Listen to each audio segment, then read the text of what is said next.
Hi movie lovers, welcome back to டப்பு தமிழா. இந்த வீடியோல வந்து பாத்தீங்கன்னா உங்களையே மறந்து வயிறு குலுங்க சிரிக்க வைக்கிற மாதிரி தரமான 5 ஹாலிவுட் காமெடி படங்களையும் அது கூடவே இன்னும் 2 ஸ்பெஷலான மூவிஸையும் இந்த லிஸ்ட்ல வந்து கொண்டு வந்திருக்கேன். இந்த எல்லா படங்களுமே தமிழ் டப்ல அவைலபிளா இருக்கு. அண்ட் படத்தினுடைய லிங்கை நம்மளுடைய டெலிகிராம் குரூப்ல வந்து கொடுத்திருக்கேன். நீங்க இன்னும் டெலிகிராம்ல ஜாயின் பண்ணாம இருந்தீங்கன்னா இந்த வீடியோடைய டிஸ்கிரிப்ஷன் பாக்ஸ்ல லிங்க் இருக்கு, மறக்காம கிளிக் பண்ணி ஜாயின் பண்ணிக்கங்க. அண்ட் இந்த வீடியோ பார்த்துருக்க எல்லாருக்குமே இந்த வீடியோக்கு இப்பவே மறக்காம ஒரு லைக் கொடுத்துருங்க. அதுக்கு முன்னாடி நம்மளுடைய ஃபேஸ்புக் பேஜை யாராவது ஃபாலோ பண்ண மாட்டீங்கன்னா வீடியோக்கு மேல உள்ள ஃபாலோ பட்டனை பிரஸ் பண்ணி ஃபாலோ பண்ணிக்கங்க. ஃபாலோ பண்ண கையோட ஒரு பெல் ஐக்கன் கிரியேட் ஆகும், அதையும் கிளிக் பண்ணி ஆல் வீடியோஸ்ன்றதை கொடுத்துட்டீங்கன்னா நம்ம போடக்கூடிய எல்லா வீடியோமே உங்களுக்கு ஆன் டைம் வந்து சேரும்.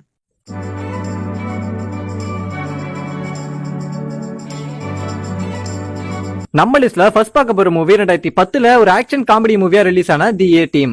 இந்த படத்தினுடைய ஸ்டோரி என்னன்னா, ஒரு 4 ஃப்ரெண்ட்ஸ் அமெரிக்கன் சோல்ஜர்ஸா ஒர்க் பண்ணிட்டு இருப்பாங்க.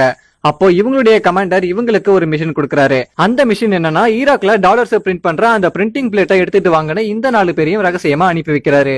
இவங்களும் ஈராக்குக்கு போய் அந்த பிளேட்ஸ் எல்லாம் எடுத்துட்டு வந்துடுறாங்க. அப்போ அந்த பிளேட்ஸ் எடுத்துட்டு வர சொன்ன அந்த கமாண்டரை யாரோ பாம் வச்சு கொலை பண்ணிடுறாங்க. அது மட்டும் இல்லாம அந்த பிளேட்ஸையும் திருடிக்கிட்டு போயிடுறாங்க. அதுக்கப்புறமா கமாண்டரை கொலை பண்ணி அந்த பிளேட்ஸ் திருடினது இவங்க தான் நம்ம ஹீரோஸ் 4 பேரையும் பிடிச்சு ஜெயில போட்டுறாங்க. கொலை பண்ணது நாங்க இல்லன்னு இவங்களும் எவ்வளவோ சொல்லி பார்ப்பாங்க. ஆனா அதையெல்லாம் காதுல வாங்காம இவங்க 4 பேரையும் பிடிச்சு ஜெயில போட்டுறாங்க. சோ அதுக்கப்புறம் இந்த கொலையை பண்ணது நாங்க இல்லன்னு நிரூபிக்க இந்த 4 பேருமே ஜெயில விட்டு தப்பிக்கிறாங்க.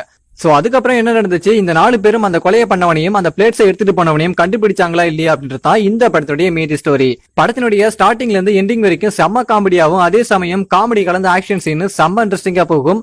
சோ பார்க்காதவங்க கண்டிப்பா இந்த படத்தை மிஸ் பண்ணாம பாத்துருங்க. நம்ம லிஸ்ட்ல செகண்ட் பார்க்க போற மூவி 2020 ஒரு காமெடி டிராமா மூவியா ரிலீஸ் ஆன ஹோலி ஸ்லெப்ட் ஓவர். இந்த படத்தினுடைய ஸ்டோரி என்னன்னா, ஹீரோ ஹீரோயின் 2 பேருமே ஸ்வீட் கப்பிள்ஸ்.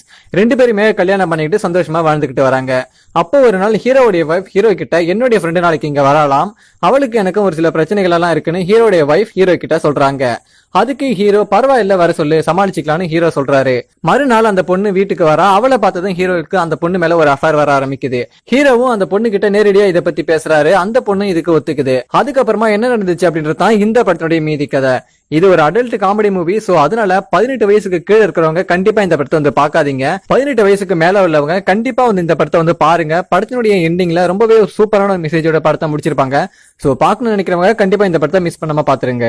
நம்ம லிஸ்ட்ல 3வதா பார்க்க போற மூவி 2010 ஒரு ஆக்ஷன் காமெடி மூவியா ரிலீஸ் ஆன தி அதர் காய்ஸ். இந்த படத்தினுடைய ஸ்டோரி என்னன்னா, படத்தினுடைய ஹீரோக்களான Dwayne Johnson and Samuel Jackson இவங்க 2 பேருமே போலீஸ் ஆபீசர்ஸா ஒர்க் பண்ணிட்டு இருப்பாங்க. ஒரு நாள் திருடனை பிடிச்சனால இவங்க 2 பேருக்கும் அவார்ட்ஸ் எல்லாம் கொடுத்து கௌரவப்படுத்துறாங்க. 2 பேருமே ரொம்ப ஃபேமஸா ஆயிடுறாங்க. அப்போ மறுபடியும் ஒரு பேங்க் ராபரி நடக்கிறதா இவங்களுக்கு இன்ஃபர்மேஷன் வரும். அதை தடுக்க இவங்க 2 பேருமே கிளம்பி போறாங்க. அப்போ திருடனை பிடிக்க முயற்சி செய்யும் போது ஒரு கட்டடத்துல இருந்து கீழே விழுந்து 2 பேரும் இறந்து போயிடுறாங்க. சோ அதுக்கப்புறம் இவங்க 2 பேருடைய இடத்தை நிரப்புறதுக்காக அதே டிபார்ட்மெண்ட் சேர்ந்த இன்னும் 2 பேர் களமிறங்குறாங்க. இந்த 2 பேரும் திருடனங்களை பிடிச்சாங்களா, சிட்டில நடக்கிற எல்லா பிரச்சனையும் சரி பண்ணாங்களா இல்லையா அப்படின்றதான் இந்த படத்தினுடைய மீதி கதை. படம் முழுக்க இவங்க 2 பேருடைய காமெடியும் அல்டிமேட்டா இருக்கும். சோ பார்க்காதவங்க கண்டிப்பா மிஸ் பண்ணாம இந்த படத்தை பாத்துருங்க. படத்தினுடைய ஸ்டார்டிங்ல இருந்து எண்டிங் வரைக்கும் செம்ம காமெடியா போகும். சோ கண்டிப்பா ஃபேமிலியோட பார்க்க வேண்டிய one of the best movie. So பார்க்காதவங்க பாத்துருங்க. நம்ம லிஸ்ட்ல 4தா பார்க்க போற மூவி 2007 ஒரு ஃபேண்டசி காமெடி மூவியா ரிலீஸ் ஆன ஈவன் ஆல்மைட்டி. படத்தினுடைய ஸ்டோரி என்னன்னா, ஹீரோ முன்னாடி திடீர்னு கடவுள் தோன்றி இந்த சிட்டி வெள்ளத்தால அழிய போகுது, இந்த சிட்டில உள்ள மக்களை காப்பாத்த ஒரு பெரிய போட் செய்யு ஹீரோ கிட்ட சொல்லிட்டு அங்கிருந்து மறைஞ்சு போயிடுறாரு. அதை கேட்ட ஹீரோவும் மரத்தாலான ஒரு பெரிய கப்பலை செய்யற வேலையை ஸ்டார்ட் பண்ணிடுறாரு. இந்த கப்பலை செய்ய ஹீரோ எவ்வளவு கஷ்டப்படுறாரு, அந்த கப்பலை செய்யும் போது என்னென்ன காமெடிகள்லாம் நடக்குது அப்படின்றதா இந்த படத்தினுடைய ஒன்லைன் ஸ்டோரி. ஒரு வாரத்துல சொல்லிட்டுன்னு பாக்காதீங்க, படம் முழுக்க செம்ம இன்ட்ரெஸ்டிங்காவும் செம்ம காமெடியாவும் போகும். ஆக்டர் ஜிம் கேரியோட one of the best comedy movie. So பார்க்காதவங்க கண்டிப்பா இந்த படத்தை மிஸ் பண்ணாம பாத்துருங்க. நம்ம லிஸ்ட்ல 5தா பார்க்க போற மூவி 2002 ஒரு ஆக்ஷன் மூவியா ரிலீஸ் ஆன ஷோ டைம். இந்த படத்தினுடைய ஸ்டோரி என்னன்னா, ஹீரோ ஒரு போலீஸ் ஆபீசர், அவர் கூட ஒரு சீக்ரெட் ஏஜென்ட் ஒர்க் பண்ணிட்டு இருப்பாரு. ஒரு நாள் இவங்க 2 பேருமே ஒரு ட்ரக் டீலர் கிட்ட விசாரணை பண்ண ஒரு ஹோட்டலுக்கு கிளம்பி போறாங்க. விசாரணை பண்ணிட்டு இருக்கும் போதே அங்க டிவி ரிப்போர்ட்டர்ஸ் எல்லாம் வந்துடுறாங்க. அப்போ எதிர்பாராத விதமா கன் ஷூட்டிங் நடக்க ஆரம்பிக்குது. அந்த ஷூட்டிங்ல ஹீரோ டிவி ரிப்போர்ட்டர்ஸ் உடைய கேமராவை ஷூட் பண்ணிடுறாரு. இதை சரி கட்டுறதுக்காக அந்த டிவி ரிப்போர்ட்டர்ஸ் எல்லாம் நம்ம 2 ஹீரோஸையும் வச்சு ஒரு ஷோவை ஸ்டார்ட் பண்றாங்க. அந்த ஷோ என்னன்னா, போலீஸ்காரங்களுடைய லைஃப்ல 24 ஹவர்ஸ் என்ன நடக்கும், 24 ஹவர்ஸ் அவங்க என்ன பண்றாங்க அப்படின்றத ஒரு ஷோவை வந்து காட்டுறதுக்காக அந்த ஷோவை ஸ்டார்ட் பண்றாங்க. அந்த ஷோவை ஸ்டார்ட் பண்ணதுக்கு அப்புறம் நம்ம 2 ஹீரோஸும் என்னென்னலாம் பண்றாங்க அப்படின்றதா இந்த படத்தினுடைய மீதி ஸ்டோரி. எடி மர்ஃபியோட படங்கள் எல்லாமே செம்ம இன்ட்ரெஸ்டிங்கா இருக்கும். சோ அது போலதான் இந்த படமும். சோ ஸ்டார்டிங்ல இருந்து எண்டிங் வரைக்குமே செம்ம காமெடி அண்ட் செம்ம இன்ட்ரெஸ்டிங்கா போகும். சோ பார்க்காதவங்க மிஸ் பண்ணாம இந்த படத்தையும் பாத்துருங்க. நம்ம லிஸ்ட்ல 6th பார்க்க போற மூவி 1991ல ஒரு ஆக்ஷன் காமெடி மூவியா ரிலீஸ் ஆன ஆபரேஷன் காண்டவ். இந்த படத்துல எல்லாருக்குமே பிடிச்ச ஜாக்கி சான் தான் ஹீரோவா பண்ணிருப்பாரு. படத்தினுடைய கதை என்னன்னா, செகண்ட் வேர்ல்டு வார் அப்போ நாசி படை வீரர்கள் 250 டன் மதிப்புடைய தங்கத்தை ஒரு டெசர்ட்ல மறைய வச்சிருப்பாங்க. அதை எப்படியாவது கண்டுபிடிச்சு கொடுங்கன்னு ஹீரோ கிட்ட அந்த பொறுப்பை ஒப்படைக்கிறாங்க. அந்த தங்கத்தை நீங்க கண்டுபிடிச்சிட்டீங்கன்னா அதுல இருந்து 1%, அதாவது 2.5 டன் மதிப்புடைய தங்கத்தை உங்களுக்கே கமிஷனா தருவோம்னு சொல்றாங்க. இதை கேட்ட ஹீரோவும் டெசர்ட் பத்தி எல்லாம் தெரிஞ்ச ஒரு பொண்ணு அசிஸ்டண்டா கூட்டிக்கிட்டு அந்த தங்கத்தை கண்டுபிடிக்க கிளம்பி போறாரு. சோ அதுக்கப்புறமா என்ன நடந்துச்சு, ஹீரோ அந்த தங்கத்தை கண்டுபிடிச்சாரா இல்லையா அப்படின்றதான் இந்த படத்தோட மீதி கதை. படத்தினுடைய ஸ்டார்டிங்ல இருந்து எண்டிங் வரைக்கும் காமெடி கலந்த ஆக்ஷன் சீனோட செம்ம இன்ட்ரெஸ்டிங்கா போகும். சோ ஜாக்கி சானுடைய one of the best action movie. So பார்க்கல அப்படின்னா கண்டிப்பா மிஸ் பண்ணாம பாத்துருங்க. ஜாக்கி சானுடைய ஃபேன்ஸ் எல்லாமே மிஸ் பண்ணாம பார்க்க வேண்டிய ஒரு படம். சோ பார்க்காதவங்க கண்டிப்பா பாத்துருங்க. நம்ம லிஸ்ட்ல 7th பார்க்க போற மூவி 2006ல ஒரு ஃபேண்டசி காமெடி மூவியா ரிலீஸ் ஆன கிளிக். இந்த படத்தினுடைய ஸ்டோரி என்னன்னா, ஹீரோவுடைய வீட்டுல எல்லா பொருட்களையுமே ரிமோட்ஸை வச்சு தான் கண்ட்ரோல் பண்ணிட்டு இருப்பாங்க. எக்கச்சக்கமான ரிமோட்ஸும் அவருடைய வீட்டுல இருக்கும். ஒரு நாள் டிவி ஆன் பண்றேன்னு ஒரு ரிமோட் எடுத்து ஆன் பண்றாரு. அப்போ டிவிக்கு பதிலா ஒரு ஹெலிகாப்டர் பறந்து வந்து அவருடைய தலையில மோதும். இன்னொரு ரிமோட் எடுத்து ஆன் பண்ணா கார் பார்க்கிங் உடைய ஷட்டர் ஓபன் ஆகும்.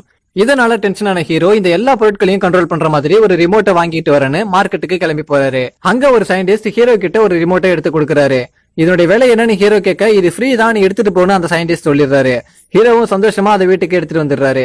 டிவியை ஆன் பண்றாரு. டிவி ஆன் ஆகுது. ஹீரோ ரொம்பவே ஹாப்பி ஆயிடுறாரு. கொஞ்ச நாளைக்கு அப்புறமா அவருடைய டாக் சத்தம் போட்டு குலைக்க ஆரம்பிக்கும். ஹீரோவும் சும்மா இருக்க மாட்டேன், உன்னுடைய சவுண்டை கம்மி பண்றான்னு ஹீரோ வால்யூமா குறைக்கிறாரு. டாகுடைய சவுண்டு கம்மியாயிடுது. அதுக்கப்புறம் தான் ஹீரோவுக்கு அந்த ரிமோட்டுடைய பவர் என்னன்றது புரிய ஆரம்பிக்குது. அதை வச்சு ஹீரோ நிறைய விஷயங்களை கண்ட்ரோல் பண்ணிடுறாரு. ஒரு நாள் அந்த ரிமோட்டை வச்சு டைம் டிராவல் பண்ணலாம்னு 1 இயர் ஃபார்வர்ட் பண்ணி 1 இயருக்கு முன்னாடி போயிடுறாரு. அதுக்கப்புறமா அவருடைய லைஃப்ல என்னென்ன வேலை நடந்துச்சு அப்படின்றதா இந்த படத்துடைய மீதி கதை. ஃபேமிலியோட பார்க்க வேண்டிய one of the best comedy movie. So பார்க்காதவங்க கண்டிப்பா இந்த படத்தை மிஸ் பண்ணாம பாத்துருங்க. நம்ம லிஸ்ட்ல கடைசியா பார்க்க போற மூவி 1991ல ஒரு காமெடி டிராமா மூவியா ரிலீஸ் ஆன பிக் டாடி. இந்த படத்தினுடைய கதை என்னன்னா, ஹீரோ தூங்கி எழுந்து கண்ண முழிச்சு பார்த்தா அவருடைய வீட்டுல ஒரு குட்டி பையன் நின்னுகிட்டு இருப்பான்.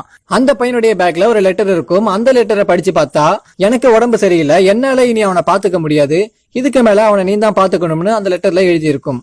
அந்த பையன் வேற யாருமே இல்ல, ஹீரோவுடைய நெருங்கிய நண்பருடைய பையன் தான். சோ அதுக்கப்புறமா ஹீரோ அவருடைய ஃப்ரெண்டுக்கு கால் பண்ணி சொல்றாரு, உன்னுடைய பையன் என்கிட்ட தான் இருக்கான், வந்து அவனை கூட்டிட்டு போனேன். அதுக்கு ஹீரோவுடைய ஃப்ரெண்ட், நான் வெளியூர்ல இருக்கேன், என்னால இப்ப வர முடியாது, நீ தான் அவனை பத்திரமா பாத்துக்கணும்னு சொல்றாரு.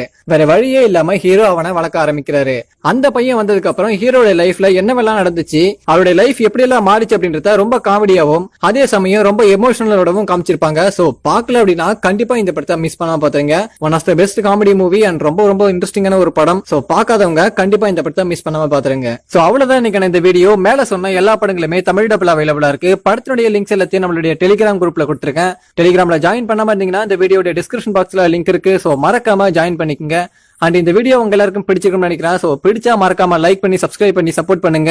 இந்த வீடியோ பத்தின கருத்துக்களையும் இந்த வீடியோல உங்களுக்கு பிடிச்ச மூவிஸ் என்னன்றதையும் அடுத்து என்ன வீடியோஸ் போலன்றதையும் கமெண்ட் பாக்ஸ்ல கமெண்ட் பண்ணுங்க. இது போல இன்ட்ரெஸ்டிங்கான மூவிஸ்க்கு நம்மளுடைய சேனலை மறந்துடாம சப்ஸ்கிரைப் பண்ணுங்க. அதை விட ரொம்ப முக்கியமானது அந்த பெல் ஐக்கனை மறந்துடாம கிளிக் பண்ணுங்க. வேற ஏதாவது உங்களுக்கு பர்சனலா டவுட்ஸ் இருந்தாலோ அல்லது என்ன கான்டாக்ட் பண்ண நினைச்சீங்களோ மறந்துடாம என்னோட Facebook பேஜ் அல்லது இன்ஸ்டாகிராம்ல மெசேஜ் பண்ணுங்க. லிங்க் டிஸ்கிரிப்ஷன்ல இருக்கு. சோ அடுத்த ஒரு இன்ட்ரெஸ்டிங்கான ஒரு வீடியோவில் சந்திக்கிறேன். சோ டாடா பாய்.